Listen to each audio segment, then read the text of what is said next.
Hello dear students, welcome to Gurukul Vishwamitra YouTube চ্যানেলে তোমাদেরকে সকলকে স্বাগত জানাচ্ছি। আমি শিশির বলছি।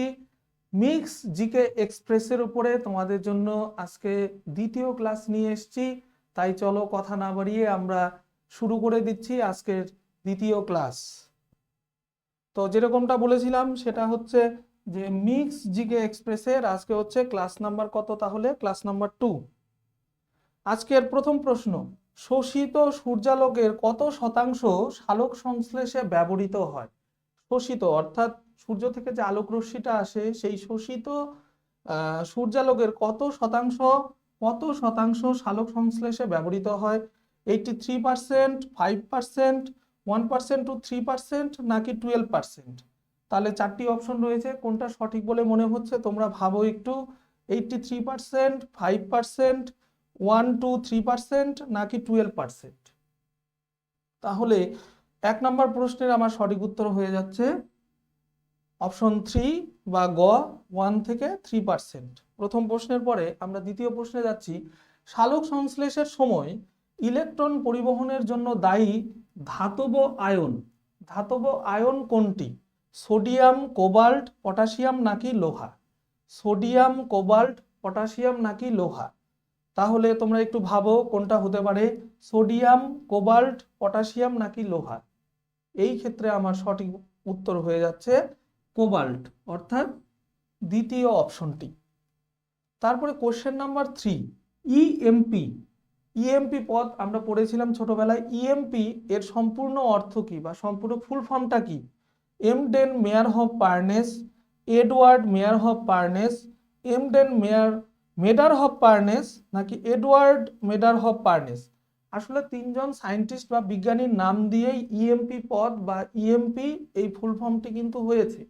ইতে হচ্ছে এমডেন, এমতে হচ্ছে মেয়ারহফ, আর পিতে হচ্ছে পার্নেস। তাহলে সেটা হচ্ছে সঠিক উত্তর হয়ে যাচ্ছে আমার ক, অর্থাৎ অপশন এ যেটা রয়েছে সেটাই হচ্ছে আমার সঠিক উত্তর।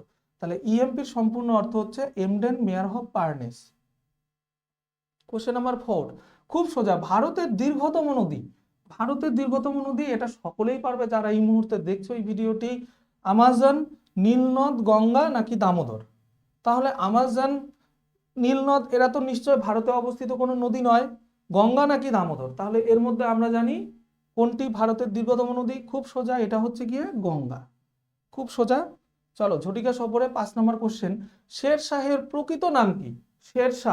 শেরশাহের প্রকৃত নাম কি? হাসান সুরি, সুলেমান, ফরিদ খা, নাকি বাহার খা? খুব সোজা, হাসান সুরি, সুলেমান, ফরিদ খা, নাকি বাহার খা? খুব সোজা, সকলেই পারবে, ফরিদ খা। তারপরে প্রশ্ন, পশ্চিমবঙ্গের কোন জেলায় শিক্ষার হার সব থেকে বেশি? অর্থাৎ লিটারেসি রেট বা শিক্ষার হার সব থেকে বেশি পশ্চিমবঙ্গের কোন জেলায়? দার্জিলিং, কলকাতা, পূর্ব মেদিনীপুর, নাকি পশ্চিম মেদিনীপুর? খুব সোজা প্রশ্ন, আমি বলবো যে এটা সোজা প্রশ্নই বটে। পশ্চিমবঙ্গের কোন জেলায় শিক্ষার হার বেশি? এটা হচ্ছে গিয়ে পূর্ব মেদিনীপুর।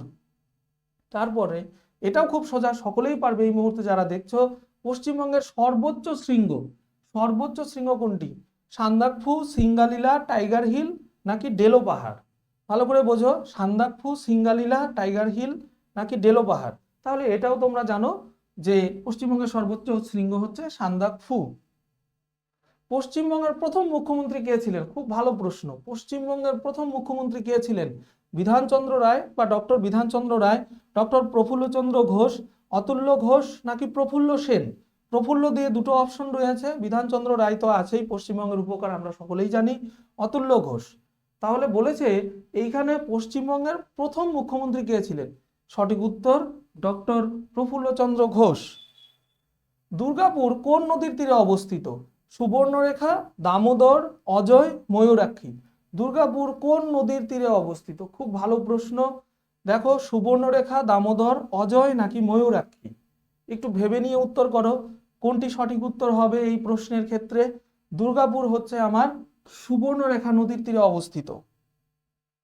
তিমির সারসংজ্ঞের নাম কি? তিমি স্তন্যপায়ী প্রাণী, তিমির সারসংজ্ঞের নাম কি? স্তন্যপায়ী প্রাণীদের ক্ষেত্রে সারসংজ্ঞ হয় ফুসফুস। তাহলে তিমি যেহেতু স্তন্যপায়ী প্রাণী, সেই জন্য তিমির সারসংজ্ঞটাও কিন্তু ফুসফুস হয়ে যাচ্ছে। খুব সোজা।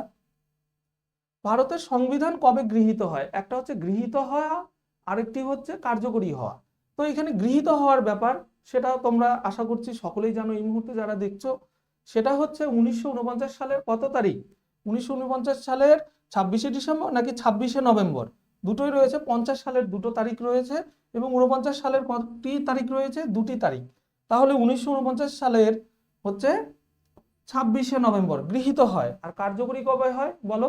1950 সালের 26শে জানুয়ারি, তাই তো? গৃহীত হচ্ছে 1949 সালের 26শে নভেম্বর, যেটা এই ক্ষেত্রে প্রশ্ন তোমার। দাস বংশের প্রতিষ্ঠাতা কে বা দাস বংশকে প্রতিষ্ঠা করেন? ইলতুৎমিশ, কুতুবুদ্দিন আইবক, সুলতানা রাজিয়া বা রাজিয়া, গিয়াসউদ্দিন বলবন। এইবার দেখো বিষয়টা হচ্ছে আইবক কথার অর্থ কি? দাস। তাহলে এখানে আইবক টাইটেলটা কার রয়েছে? কুতুবুদ্দিন আইবক। অর্থাৎ দাস বংশের প্রতিষ্ঠা করেন কুতুবুদ্দিন আইবক। হলদিঘাটের যুদ্ধ কবে হয়? খুব ইম্পর্টেন্ট প্রশ্ন। সম্রাট আকবরকে কেন্দ্র করে এই প্রশ্নটি আসেই।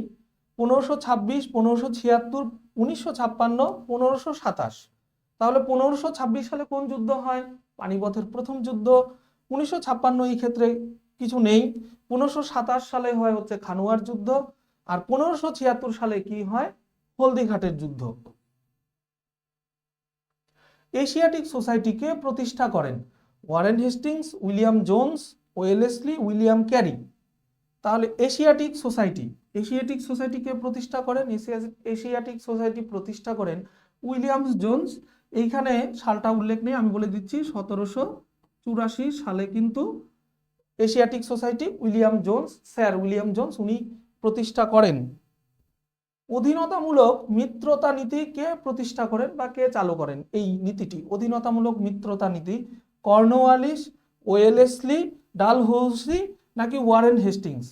তাহলে অধীনতামূলক মিত্রতা নীতি যিনি চালু করেন তিনি হচ্ছেন গিয়ে লর্ড ওয়েলেসলি। খুব সোজা প্রশ্ন ছিল। 1876 সালে স্থাপিত ইন্ডিয়ান অ্যাসোসিয়েশন, যাকে বাংলায় আমরা কি বলি? ভারত সভা, কে প্রতিষ্ঠা করেন? সিআর দাস মানে হচ্ছে দেশবন্ধু চিত্তরঞ্জন দাস ও মতিলাল নেহেরু, নাকি কেশবচন্দ্র সেন, উমেশচন্দ্র বন্দ্যোপাধ্যায় তো আমরা জানি উনি হচ্ছেন আমাদের যে ইন্ডিয়ান ন্যাশনাল কংগ্রেসের যে প্রতিষ্ঠাতা, সেই ক্ষেত্রে তার নাম সংযুক্ত। আর হচ্ছে সুরেন্দ্রনাথ ব্যানার্জি ও আনন্দমোহন বসু। তাহলে ইন্ডিয়ান অ্যাসোসিয়েশন বা ভারত সভা, ঠিক আছে, ভারত সভা বাংলায় করলে দাঁড়ায় ভারত সভা, প্রতিষ্ঠা করেন সুরেন্দ্রনাথ বন্দ্যোপাধ্যায় ও আনন্দমোহন বসু।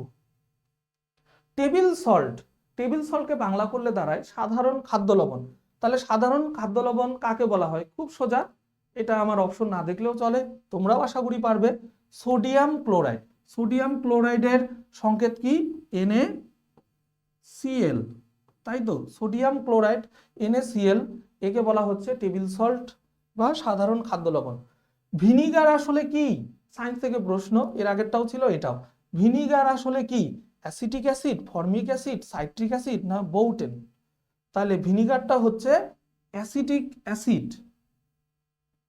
হরপ্পা সভ্যতা কোন প্রাচীন সভ্যতার সমসাময়িক? খুব ভালো প্রশ্ন। মিশরীয় সভ্যতা, সুমেরীয় সভ্যতা, চৈনিক সভ্যতা নাকি আক্কাদ সভ্যতা? খুব সুন্দর একটি প্রশ্ন। হরপ্পা সভ্যতা নিচের কোন সভ্যতার সমসাময়িক একটি সভ্যতা ছিল? এটি হচ্ছে গিয়ে সুমেরীয় সভ্যতার সমসাময়িক।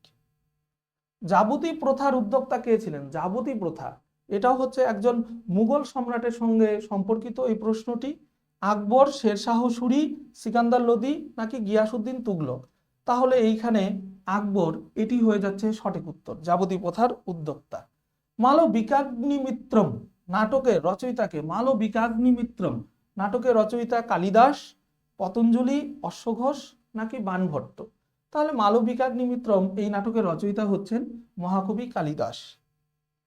জালিয়ানওয়ালাবাগের হত্যাকাণ্ড কবে হয়? এটা হচ্ছে বৈশাখী পূর্ণিমার দিনে হয়, পাঞ্জাবে হয়। এবং কবে হয় এখানে ডেটটাও যেমন মেনশন রয়েছে, ইয়ার বা সালের কথাও কিন্তু বলা হয়েছে। বৈশাখী পূর্ণিমা, এটা হচ্ছে 13ই এপ্রিল 1919 খ্রিস্টাব্দে এই জালিয়ানওয়ালাবাগের হত্যাকাণ্ড কিন্তু সংঘটিত হয়। বর্তমানে ভারতের সংবিধানে স্বীকৃত মৌলিক অধিকারের সংখ্যা কত? খুব সোজা প্রশ্ন। মৌলিক অধিকারের সংখ্যা হচ্ছে বর্তমানে ভারতের সংবিধান দ্বারা স্বীকৃত মৌলিক অধিকারের সংখ্যা হচ্ছে 6টি। তো এটা সঠিক উত্তর 6টি। মৌলিক অধিকারের ধারণা কোন দেশ থেকে নেওয়া হয়েছে? মৌলিক অধিকারের ধারণা নেওয়া হয়েছে মার্কিন যুক্তরাষ্ট্রের যে সংবিধান সেইখান থেকে নেওয়া হয়েছে।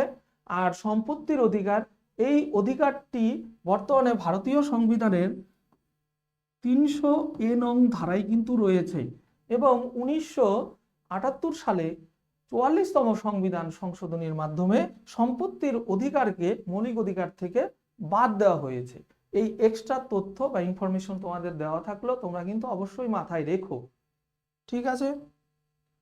মার্জ গ্যাস হলো, মার্জ গ্যাস আসলে কোন গ্যাসকে বলা হচ্ছে marsh gas? Ethane, methane, butane, প্রোপটেন বা প্রোপেন, ঠিক আছে। তাহলে মার্জ গ্যাস বলা হচ্ছে ইথেনকে, না সরি মিথেনকে বলা হচ্ছে মার্জ গ্যাস। মাম্পস নামক রোগটি ঘটে কার দ্বারা? মাম্পস নামক রোগটি কার দ্বারা ঘটে? ছত্রাক দ্বারা, ব্যাকটেরিয়া দ্বারা, ভাইরাস দ্বারা, নাকি কোনোটিই নয়? তাহলে মাম্পস রোগ যে ঘটে আর কি, সেই রোগ ঘটানোর মূলে যে দায়ী থাকে সেটা হচ্ছে ব্যাকটেরিয়া। বায়ুর চাপ মাপার যন্ত্র, এটা সবাই জানি আমরা, বায়ুর চাপ মাপার যন্ত্রের নাম হচ্ছে ব্যারোমিটার। স্ট্যাটিক জিকের পার্টের মধ্য থেকেও আসছে। আলেকজান্ডার ও পুরুর মধ্যে কোন যুদ্ধ হয়েছিল? ইতিহাস থেকে আরেকটি প্রশ্ন। মণিমঙ্গলামের যুদ্ধ, রাউডের যুদ্ধ, হিদাসপিসের যুদ্ধ, নাকি কোনোটিই নয়? ঝিলাম নদীর তীরে, তাহলে কোন যুদ্ধটি হয়েছিল? হিদাসপিসের যুদ্ধ, আলেকজান্ডার এবং পুরুর মধ্যে। কোন স্থানে গৌতম বুদ্ধ প্রথম তার বাণী প্রচার করেন? অর্থাৎ কোন স্থানে গৌতম বুদ্ধ তার প্রথম বাণী প্রচার করেন? এটা হচ্ছে গিয়ে বুদ্ধগয়া। ভারতের প্রথম ঐতিহাসিক সম্রাট, খুব ইম্পর্টেন্ট প্রশ্ন, ভারতের প্রথম ঐতিহাসিক সম্রাট কাকে বলা হয়? হর্ষবর্ধন, দ্বিতীয় চন্দ্রগুপ্ত, সমুদ্রগুপ্ত, নাকি চন্দ্রগুপ্ত মৌর্য? দ্বিতীয় চন্দ্রগুপ্ত হচ্ছে গুপ্ত সম্রাট, আর চন্দ্রগুপ্ত মৌর্য হচ্ছে মৌর্য সম্রাট। সমুদ্রগুপ্তও রয়েছে, হর্ষবর্ধনও রয়েছে। তাহলে ভারতের প্রথম ঐতিহাসিক সম্রাট হচ্ছেন চন্দ্রগুপ্ত মৌর্য। কার্বোহাইড্রেট জাতীয় খাদ্য কোথায় পরিপাক হয়? কার্বোহাইড্রেট জাতীয় খাদ্য কোথায় পরিপাক হয়? মুখবিবর মানে মুখের মধ্যে, পাকস্থলীতে, ক্ষুদ্রান্তে, নাকি কোনোটিই নয়? খুব সুন্দর প্রশ্ন। কার্বোহাইড্রেট জাতীয় খাবারের যদি পরিপাক হয় সেটা হচ্ছে মুখবিবর। তো এইভাবে তোমরা জানোই যে 30টি প্রশ্ন নিয়ে মিক্স জিকে এক্সপ্রেসের যে ক্লাস তোমাদের জন্য নিয়ে আসছি, এবং আজকে দ্বিতীয় ক্লাসটি সুসম্পন্ন হলো। ভিডিওটি ভালো লাগলে অবশ্যই কমেন্ট করো, শেয়ার করো বন্ধুদের মধ্যে, এবং অবশ্যই চ্যানেলে নতুন হয়ে থাকলে সাবস্ক্রাইব করো। এই রকম ভাবে আরো ভিডিও নিয়ে আসার চেষ্টা করব বা অবশ্যই নিয়ে আসব। তো আজকের মতো এখানেই শেষ করছি। সকলকে ধন্যবাদ, নমস্কার।